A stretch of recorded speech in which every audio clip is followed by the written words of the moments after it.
Asalaamu calaykum guys, soo dhawaada. Maanta waxaan qaadan doonaa 4 shay oo looga baahan yahay in ay dhalinyaradu sameyso mar walba. Waxaan inii soo gudbinayaa anigoo ah Cabdishakuur Cabdikariin ka bogsho wacan insha Allah.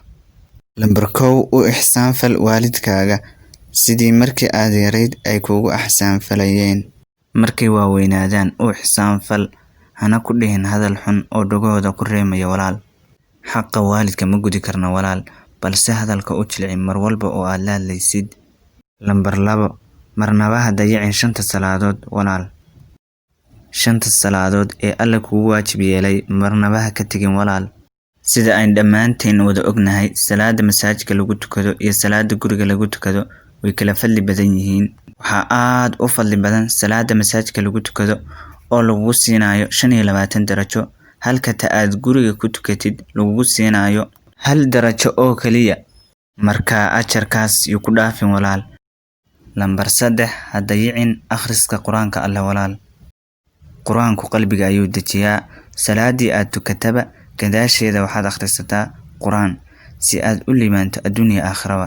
Halkii xaraf ee ka mid ah Quraanka Alle haddii aad akhrido walaal, waxaa lagu siinayaa 10 ajar. Akhri oo ka faa'iideyso akhrinta Quraanka Alle si aad u liimaanto walaal.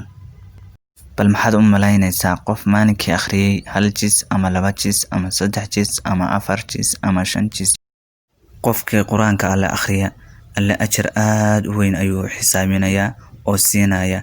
Dhammaanteen inuu ka faa'iideysano walaalayaal kalaamka Alle akhriskiisa. Lambar 4 soon walaal bisha Ramadaan iyo maalmaha kale. Bisha Ramadaan soon walaal, maalmaha kalena waxaad ka soontaa Isniinta iyo Khamiista. Sida in ognahay walaalayaal, soonku wuxuu ka xijaabayaa naarta. Ku dadaal bisha Ramadaan markay ku soo marto walaal. Maalmaha kalena ku dadaal Isniinta iyo Khamiista. Naftayda iyo naftiina waxaan u dardaarmayaa taqwada Alle iyo inaan Alla ka cabsano walaalayaal. Intaas ayaan ku soo gabagabaynaynaa. Dhammaantiin mahadsanidin.